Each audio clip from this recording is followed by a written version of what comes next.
Shalom, salam sejahtera, Assalamualaikum warahmatullahi wabarakatuh. Selamat pagi untuk kita semua.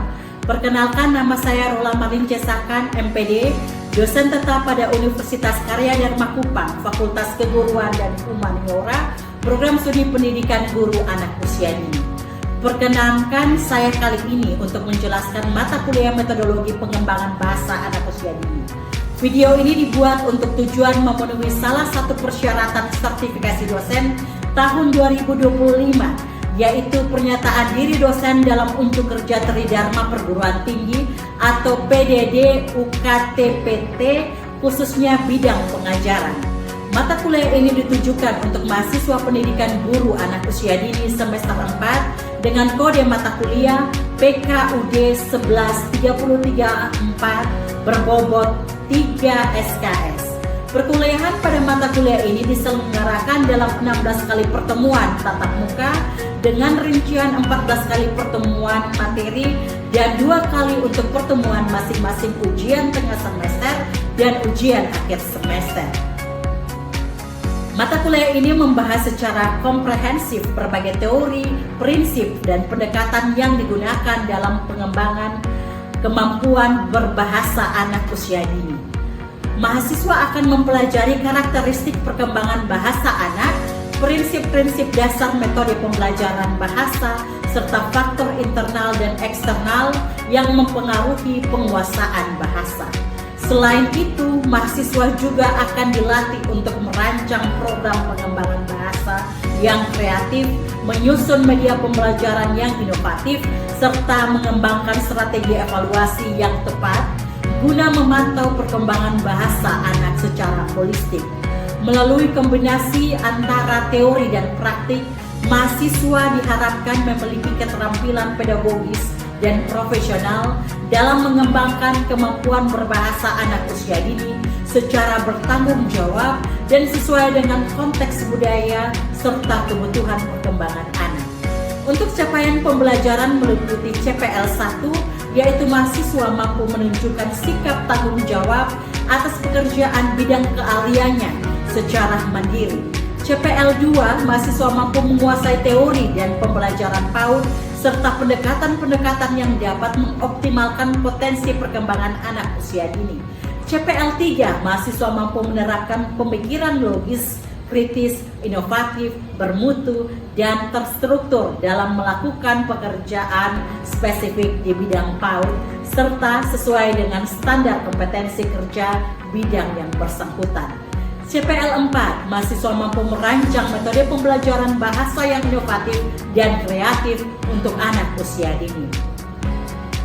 Untuk capaian pembelajaran mata kuliah antara lain CPMK 1, mahasiswa mampu memahami kegiatan pembelajaran bahasa anak usia dini secara mandiri dan bertanggung jawab. CPMK 2, mahasiswa mampu mengidentifikasi dan menjelaskan metode pembelajaran bahasa anak usia dini secara tepat sesuai karakteristik anak. CPMK 3, mahasiswa mampu menganalisis permasalahan dalam pelaksanaan pembelajaran bahasa anak usia dini dan mengelompokkan faktor-faktor yang mempengaruhinya. CPMK 4, mahasiswa mampu mengevaluasi efektivitas pelaksanaan metode pembelajaran bahasa di kelas anak usia dini dengan menunjukkan sikap reflektif dan bertanggung jawab. CPMK 5, mahasiswa mampu merancang program pengembangan bahasa dan menyusun media pembelajaran inovatif serta strategi evaluasi untuk anak usia dini secara kreatif dan aplikatif. Referensi yang digunakan di mata kuliah ini diantaranya e-book Metodologi Perkembangan Bahasa Anak Usia Dini, e-book Buku Ajar Metodologi Pengembangan Bahasa Anak Usia Dini, dan masih ada beberapa sumber pustaka yang bisa dijadikan referensi di mata kuliah ini. Saya memberikan materi serta RPS kepada mahasiswa agar dapat dipelajari.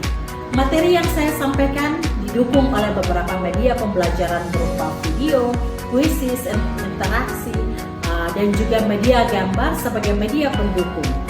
Interaksi pada mata kuliah ini melibatkan komunikasi dua arah antara dosen dan juga mahasiswa berupa diskusi, tanya jawab, kolaborasi, praktikum, presentasi, dan refleksi bersama.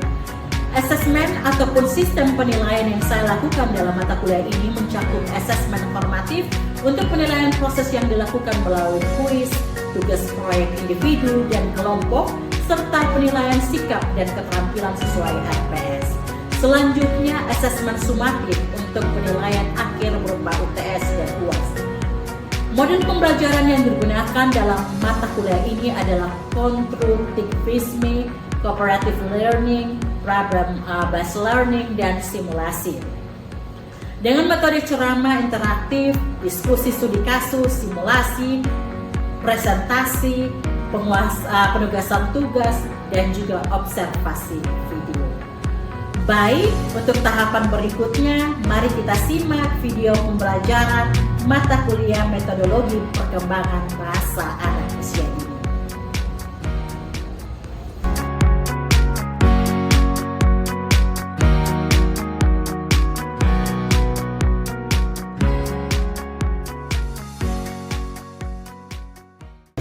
Selamat pagi adik-adik mahasiswa. Selamat pagi, Bu. Ibu sangat senang sekali hari ini kita bisa bertemu pada pertemuan keempat di pagi yang cerah ini. Apakah adik-adik sudah makan? Sudah, Bu. Siap mengikuti pembelajaran di pagi hari ini? Siap, Bu. Oke, untuk itu sebelum kita memulai kegiatan belajar kita pada pagi hari ini, kita berdoa dulu. Untuk itu mari kita berdoa. Berdoa selesai. Kira-kira pagi tadi ada yang olahraga tidak? Belum sempat berolahraga? Belum. Ini waktu yang pas. Yuk bangun berdiri, kita berolahraga bersama. Oke, dalam seperti biasa kegiatan awal apa yang biasa kita lakukan? Kita akan memulai kegiatan kita. Untuk itu Ibu akan mengulas kembali materi kali lalu dulu sebelum Ibu lanjut pada materi pada hari ini pertemuan keempat. Kira-kira kalian masih ingat tidak materi kali lalu kemarin? Masih, Bu. Apa coba? Penerapan metode pembelajaran bahasa anak usia dini dalam situasi nyata. Oke, benar sekali. Tepuk tangan untuk kalian semua. Berarti minggu lalu semuanya pada simak ya. Ya, di usia berapa kira-kira anak mulai berkata-kata? 0 sampai 6 bulan, anak sudah mulai bisa bersuara vokal seperti A, U. Sedangkan 6 sampai 9 bulan biasanya anak sudah mulai bisa menggabungkan konsonan dan juga vokal seperti mama, papa. Usia 9 sampai 12 bulan biasanya anak mulai berkata. Kata pertamanya biasanya apa? Mama, papa, atau papa, ya. Usia 12 sampai 18 bulan biasanya anak sudah mulai tambah kosakata, ya. Menjadi 3 sampai 10 kata bisa diucap oleh anak. Sedangkan usia 18 sampai 24 bulan biasanya kosakata anak sudah mulai pesat berkembang. Bisa menggabungkan 2 kata seperti mau minum, mau makan, ya seperti itu. Oke, berikutnya pertanyaannya yaitu kira-kira di usia 4 tahun apakah kosakatanya sudah banyak? Kira-kira sudah banyak? Oke, silakan. Pada usia 4 tahun, kosakata anak umumnya sudah sangat banyak perkembangan pesat. Bisa memiliki sekitar 1000 hingga 1500 kata. Benar sekali. Jadi, ya, biasanya kalau orang tua memberikan stimulus yang tepat, berarti anak-anaknya itu sudah bisa berucap dengan jelas dan bahkan kosakatanya lebih banyak lagi. Nah, pagi hari ini atau pada pertemuan kali ini kita akan membahas tentang permasalahan dalam pembelajaran bahasa anak usia dini. Ada 2 faktor penting yang akan kita bahas pada pertemuan kali ini. Yang pertama faktor internal, yang kedua faktor eksternal. Berbicara tentang faktor internal, apakah kalian ketahui faktor internal? Biasanya itu faktor internal itu berbicara tentang apa? Benar, faktor yang berasal dari dalam. Sedangkan faktor eksternal? Benar sekali. Tepuk tangan untuk kalian.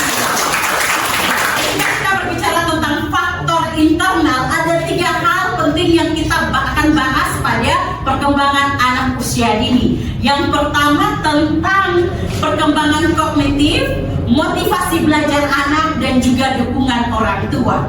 Sedangkan jika kita berbicara tentang faktor eksternal, ada 3 juga, ada 3 poin yang kita bahas, yaitu dampak atau kondisi lingkungan belajar, kemudian ada sumber daya dan juga fasilitas, dan juga ada kebijakan pendidikan. Adik-adik mahasiswa, pernahkah kalian bertemu anak yang sudah cukup umur tetapi belum mampu mengucapkan kalimat lengkap? Iya. Karena Ibu, karena kan saya menemui 5 tahun yang hanya menjawab ya atau tidak meskipun diajak ngobrol panjang. Benar sekali. Jadi ada yang mungkin pernah menemukan atau bertemu dengan anak-anak seperti itu. Artinya bahwa perkembangan kognitifnya kurang optimal, ya. Jadi kurang distimulus, kurang optimal. Ada beberapa faktor yang mempengaruhi perkembangannya, ya. Menurut kalian, apakah penting bagi guru PAUD untuk tahu kemampuan anak sesuai usianya? Ya, silakan Nancy. Penting Ibu, supaya kita tidak menuntut anak melebihi kemampuannya. Oke, benar sekali. Bagi seorang guru mengetahui tahapan dan tahapan perkembangan bahasa anak. Jadi tidak bisa langsung kita bisa berbicara bahwa anak usia 2 tahun itu sama dengan anak usia 5 tahun. Tidak bisa langsung kita menyamakan, ya, dan memaksa. Artinya anak akan menjadi stres, tertekan, ya. Jadi kita bisa sebagai guru harus dapat mengetahui tahapan perkembangan anak, ya. Tahapan perkembangan anak, biasanya guru itu akan mengetahui kira-kira tahapannya seperti apa yang harus dibuat di dalam kelas, ya. Seperti bermain peran, ya. Ingat di SD itu berbeda dengan kita PAUD, ya. Kalau di TK PAUD kita akan belajar tentang bagaimana bercerita menggunakan cerita bergambar atau big book, ya. Kemudian juga bernyanyi seperti pada pembukaan tadi. Makanya Ibu selalu menyarankan kalian semua sebagai calon guru PAUD dan juga yang sudah beberapa di sini menjadi guru PAUD, guru TK, agar bisa memiliki banyak referensi lagu, ya. Karena dengan lagu akan membantu perkembangan si anak tersebut. 3 tahun hanya bisa bilang mau susu, main bola. Menurut kalian itu wajar atau tidak? Oke, silakan Siska. Anak, ya. Jadi kita tidak bisa membanding-bandingkan.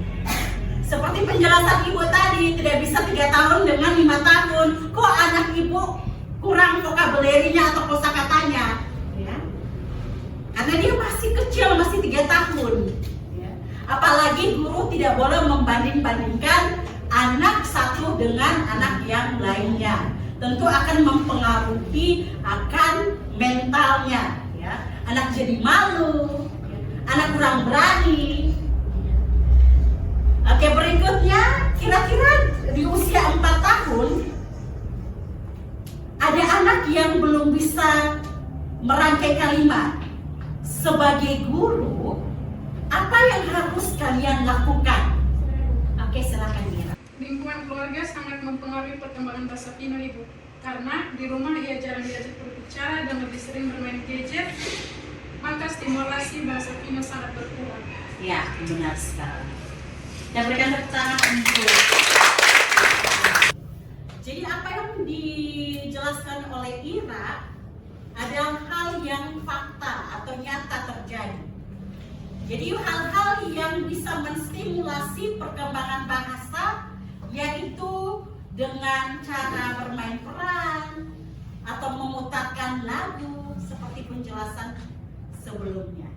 Jadi pemahaman guru tentang tahap perkembangan anak sangat penting dalam pembelajaran bahasa. Guru tidak peka terhadap kemampuan anak bisa jadi akan memberikan tuntutan yang berlebihan kepada anak. Untuk itu guru harus bisa menyusun pembelajaran sesuai dengan tahapan perkembangan anak agar bisa membantu anak berkembang sesuai dengan proses yang ada. Dan juga pemahaman guru tentang tahapan perkembangan anak sangat penting dalam pembelajaran bahasa anak usia dini. Guru tidak peka terhadap kemampuan anak bisa saja memberikan tuntutan yang berlebihan, yang akhirnya membuat anak frustasi, stres, dan tidak mau untuk mengikuti pembelajaran, bahkan tidak percaya diri.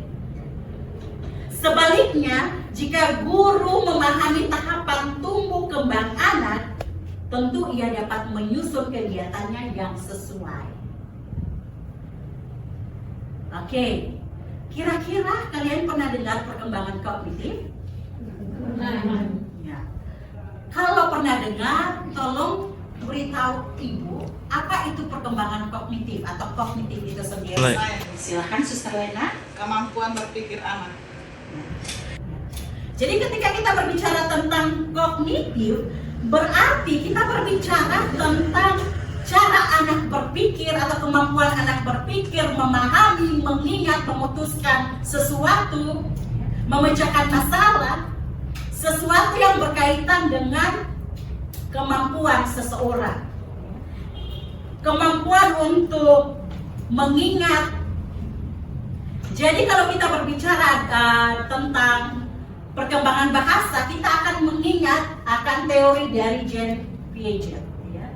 Beliau mengatakan bahwa anak di usia 2-7 tahun masuk dalam kategori pra-operasional, ya, di mana mereka mulai menggunakan simbol, kata, gambar untuk mempresentasikan atau merepresentasikan tentang mereka. Jadi pemahaman tentang tahapan perkembangan anak adalah dasar utama seseorang atau bagi guru PAUD. Bukan hanya untuk merancang kegiatan, tetapi juga harus bisa memahami, menerima, dan mendampingi setiap anak sesuai dengan kebutuhan dan juga keunikan dari si anak tersebut. Bagaimana kalau gurunya tidak tahu perkembangan anak? Apa yang terjadi dalam proses pembelajaran? Bisa jadi kegiatan yang diberikan terlalu sulit, anak bingung dan tidak mau ikut. Ya. Nah, pemahaman tentang tahapan perkembangan anak adalah dasar utama bagi seorang guru PAUD. Bukan hanya untuk merancang kegiatan, tetapi juga untuk memahami, menerima, dan mendampingi setiap anak sesuai kebutuhan dan juga keunikannya. Selanjutnya kita akan masuk ke faktor yang kedua. Apa tadi faktor yang kedua? Motivasi belajar. Menurut kalian, anak usia dini itu belajar karena ingin atau karena disuruh? Oke, silakan Suster Lena. Saya Bu, karena ingin sendiri Bu, kalau mereka mau, kalau mereka. Ya. Jadi perasaan si anak itu akan merasa bahagia, baru dia akan aktif dalam proses pembelajaran. Beda dengan anak SD, beda dengan anak SMP. Ya. Jadi kalau moodnya sudah tidak baik dari rumah, kurang tidur atau lapar, berarti tentunya akan mengganggu proses belajarnya. Dia tidak akan tertarik dengan apa yang diajarkan oleh si guru tersebut. Ya. Mengapa peran keluarga itu penting? Saya Bu, Anda jadi kurang kosakata dan jarang berkomunikasi Ibu. Keluarga merupakan fondasi pertama orang tua. Jadi orang tua harus bisa membangun chemistry antara si anak dan juga orang tua tersebut. Dapat mendukung anak. Jadi jikalau ada materi atau pelajaran, gurunya juga harus bisa memerintahkan kepada orang tua. Orang tua dan guru merupakan mitra, ya. Jadi bangunlah mitra yang baik dengan orang tua, sehingga ketika segala informasi apapun yang diberikan bisa dilanjutkan oleh orang tua. Karena apa? Orang tua itu waktunya lama, lebih lama daripada guru. Guru hanya 3 jam dengan anak, sedangkan orang tua 21 jam. Bayangkan waktu yang cukup lama. Jadi guru bisa memberikan informasi, Bu, tolong ya dipantau hari ini kita belajar tentang pengenalan buah atau pengenalan binatang, hewan. Mohon untuk dilanjutkan di rumah ya, Bu.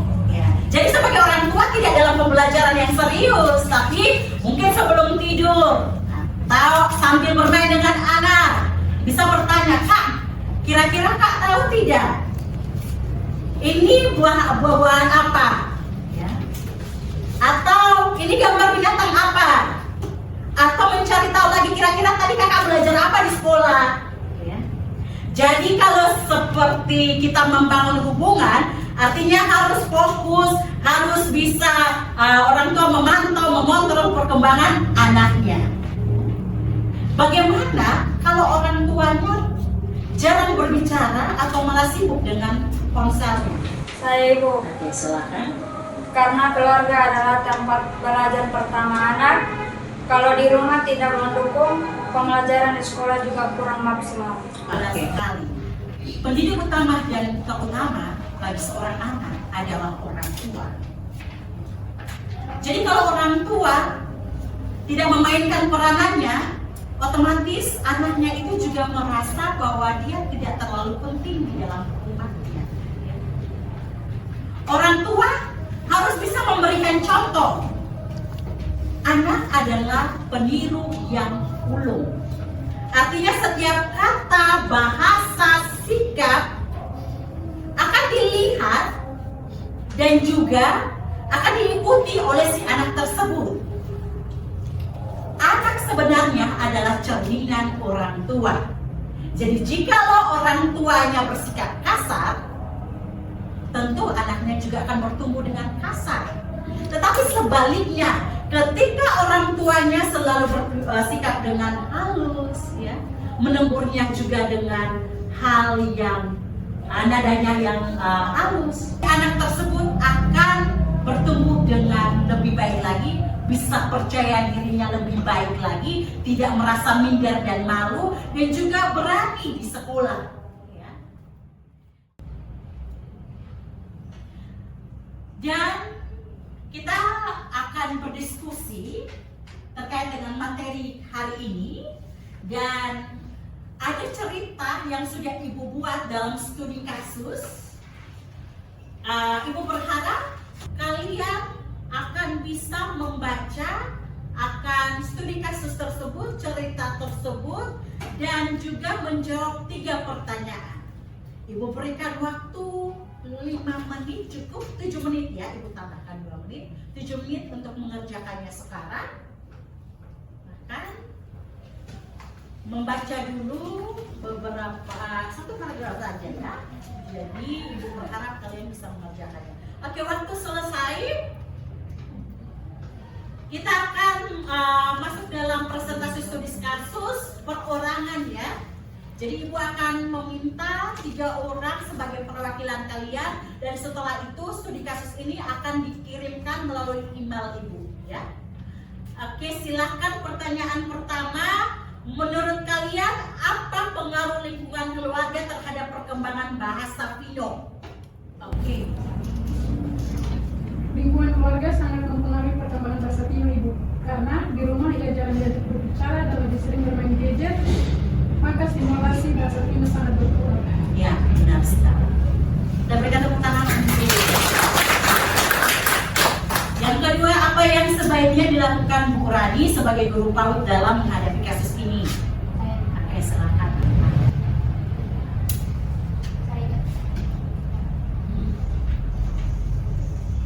Berani bisa memberikan stimulasi tambahan di sekolah, seperti lebih sering mengajar Pino berdialog secara personal, memecahkan buku bersama, dan melibatkan Pino dalam permainan kelompok yang berbicara. Oke. Terima kasih. Ya, jika kalian menjadi guru Vino, bagaimana kalian akan melibatkan orang tua untuk mendukung pembelajaran di rumah? Oke, silakan April. Saya akan mengajak orang tua berdiskusi secara santai, memberikan saran sederhana seperti membaca cerita sebelum tidur, mengurangi penggunaan gadget, dan mengajak anak berbicara saat makan atau bermain. Jadi perkembangan bahasa anak, kita tepuk tangan dulu. Perkembangan bahasa anak sangat dipengaruhi dan dukungan dari keluarga. Meski guru sudah memberikan stimulasi di sekolah, hal ini tidak akan efektif jika tidak dilanjutkan oleh orang tua di rumah.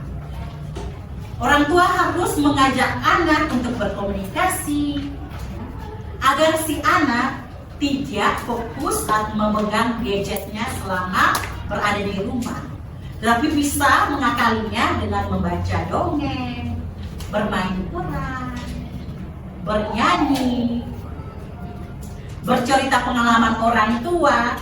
Anak sedang merekam semuanya itu. Maka dari itu kosakatanya akan bertambah hari demi hari. Baik, kita akan mengakhiri. Sebelum itu Ibu akan menyimpulkan dengan cara Ibu akan memberikan pertanyaan. Kira-kira faktor internal yang bisa menyebabkan permasalahan dalam pembelajaran bahasa anak usia dini itu apa-apa saja? Oke, silakan. Perkembangan kognitif anak, motivasi belajar, dan dukungan keluarga. Oke, good. Tepuk tangan dulu. Selanjutnya, mengapa guru perlu memahami tahapan perkembangan anak? Oke, silakan.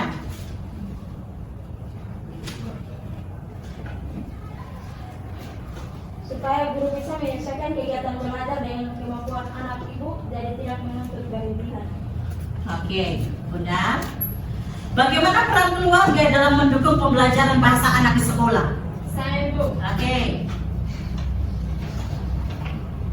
keluarga harus melanjutkan stimulasi di rumah, jadi anak tetap terlatih terhadap berbahasa meskipun tidak di sekolah. Oke, tepuk tangan. Jadi Ibu senang karena kalian menyimak apa yang Ibu jelaskan. Sebagai seorang guru harus betul mengetahui tahapan demi tahapan apa saja yang harus dilakukan. Tanpa peran aktif dari guru dan juga keluarga, apa yang diajarkan baik itu di sekolah, di rumah, tidak akan bisa berjalan dengan baik. Jadi sejatinya guru adalah mitra orang tua. Seorang guru PAUD harus bisa memahami tahapan perkembangan agar bisa memberi stimulus yang tepat dan tidak keliru dalam menilai kemampuan anak. Selain itu, keluarga sangat besar peranannya dalam memperkuat pembelajaran bahasa. Terima kasih telah berdiskusi selama 3 SKS ini. Kalian sungguh aktif dan Ibu berharap kalian terus mempelajari materi-materi selanjutnya. Minggu depan kita akan masuk dalam pertemuan kelima. Jangan lupa untuk mempelajari materi tersebut. RPS-nya itu juga harap dibaca ya. Ibu meminta kalian untuk bisa menyiapkan pertanyaan-pertanyaan agar kalian mungkin kurang memahami sesuatu bisa bertanya. Kita bisa berdiskusi pada setiap pertemuan yang ada. Oke, akhir kata Ibu berterima kasih. Sampai jumpa dan shalom. Shalom. Sekian video rekaman proses pembelajaran untuk mata kuliah metodologi pengembangan bahasa anak usia dini pada program studi pendidikan guru anak usia dini Universitas Karya Dharma Kupang. Video ini digunakan sebagai salah satu syarat penyusunan dokumen pernyataan diri dosen dalam unjuk kerja Tridharma Perguruan Tinggi atau PDD UKT PT. Semoga dengan adanya video ini bisa menjadi pertimbangan yang baik dalam proses penilaian sertifikasi dosen gelombang 1 tahun 2025. Akhir kata saya ucapkan terima kasih. Salam sejahtera. Wassalamualaikum warahmatullahi wabarakatuh. Shalom.